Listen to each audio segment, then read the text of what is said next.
Welcome to the Holland OZ Project. My name is Linda Hart. I'm the Interim Executive Director for the Holland Area Convention and Visitors Bureau. I'm standing on the Yellow Brick Road, a free, permanent outdoor exhibit located in beautiful downtown Holland, Michigan. Frank Baum's ties to Holland are well known locally.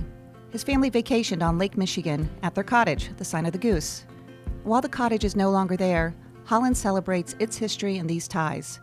The Oz Project has two exhibits, a living mosaic culture planted among beautifully landscaped areas in Centennial Park, and 7 bronze sculptures outside the Herrick District Library, all set along the Yellow Brick Road. These bronze sculptures were created by artist Nick Christensen from Broden Studios. Each statue was designed and cast from the drawings of W. W. Denslow, the original illustrator for Baum's book, The Wonderful Wizard of Oz. The Munchkin is the smallest of the statues and welcomes visitors to the exhibit just as they welcome Dorothy Gale to the Land of Oz. An extensive fundraising campaign supports the project, and you'll notice sponsors engraved in the Munchkin's book. Each statue was created using the lost wax bronzing process, which can take 6 to 12 months to create for one sculpture. To begin the process, a 3D digital imprint model is created to ensure they are capturing what the character should look like. The process continues with hand carving all the details with clay.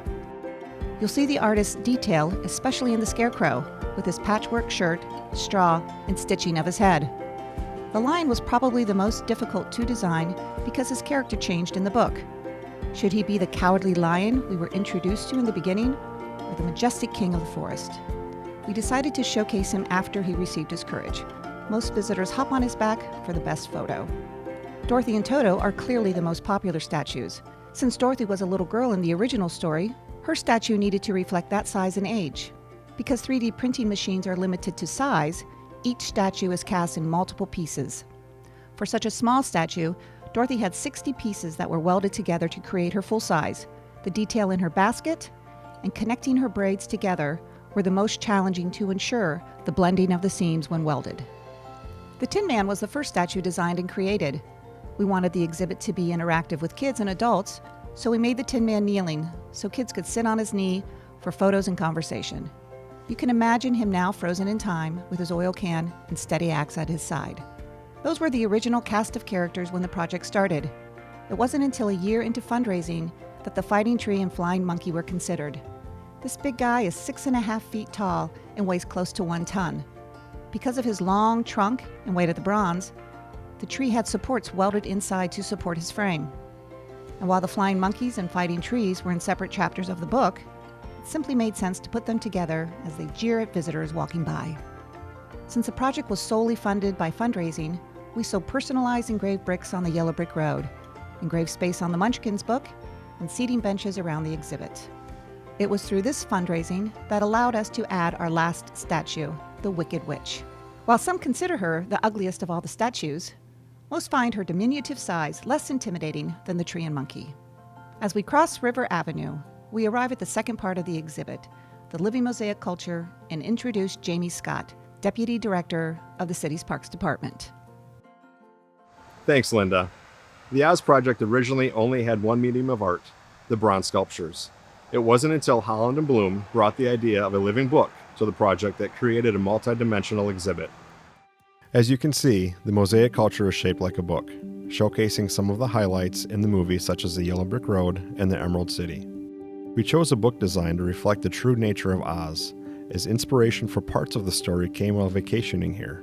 We found it fitting that we could honor Baum's original work with the book, although many people are more familiar with the classic movie seen on TV. We also felt a book would be a good medium, or canvas to grow and display the combination of plants which paints a picture, also known as mosaic culture. Since we knew we wanted the book to convey the story of Oz, we knew exactly who could build it. Cadreform, based in Quebec, Canada, has a long history of building plant-based mosaic sculptures all over the world. They are responsible for over 13 different mosaic culture sculptures at the Atlanta Botanical Garden, ranging from running horses, sleeping giants, and flying dragons. We knew that with this experience and creativity, Cadreform could construct a book worthy of the story of Oz. Cadreform did a conceptual drawing of the current book and started construction with our approval. Once constructed, the metal and soil framework was shipped to a greenhouse in Quebec to install approximately 6,000 plants in a pattern that reflected the story of Oz. After 3 months, the plants were mature enough, and the book was shipped to Holland, Michigan. The 4 pieces of the book arrived via semi-truck and were assembled in beautiful Centennial Park. The book is approximately 10 feet high and 12 foot wide. It is angled back slightly to give the impression of an open book. The book is actually 4 pieces that get assembled on site. The structure is built with galvanized steel and filled with a soilless growing medium within a mesh that prevents the planting medium from spilling out. Within the entire structure is a complex irrigation system that utilizes 1/4-inch drip irrigation hose to water the plants during times of drought and high temperatures. All the plants that were planted in the book are considered annuals in Michigan. They die every fall and have to be replanted each year for the story of Oz to come to life. The book is planted with a variety of Pilea, Sedum, and 6 different species of Alternathera. The combination of all the various plants creates depth in a picture due to the color and textural differences within the mosaic. This past year, after its inaugural display, the City of Holland Parks Department disassembled the 4 sections of the book and transported them back to the city-owned greenhouse. We utilized chalk and bamboo sticks to mark the placement and pattern of different varieties of plants. Once completed, staff removed all of the plants in preparation for the new plants in the spring. In late March and early April, the city received small plant plugs from growers all over the United States and Canada. Once the plugs were installed, they were allowed to grow in and fill in for approximately 2 months before the book was transported back to Centennial Park, where it is installed for summer viewing. While on display, the Oz book requires meticulous care and attention. Plants are trimmed weekly to maintain clean edges between the plant varieties, which allows the mosaic to tell its story easily. Because this living exhibit is outdoors, the Parks Department must carefully monitor the moisture level in the planting media. Because the planting media is a soilless mix, it is necessary to fertilize the plants with micronutrients. This application of fertilizer helps the plant's ability to maintain their vibrant colors, which is imperative for the book to tell its story. As mentioned before, winter is a time of preparation and planning. The city's greenhouse team is always looking for new plant varieties that will convey the story through mosaic culture. Some plant varieties are difficult to obtain from year to year, so a contingency plan is important before a yearly plant order. Another task performed during the winter is long-term planning and maintenance. Because the book utilizes a soilless planting medium, it has a definitive lifespan before it is no longer effective at sustaining plant life.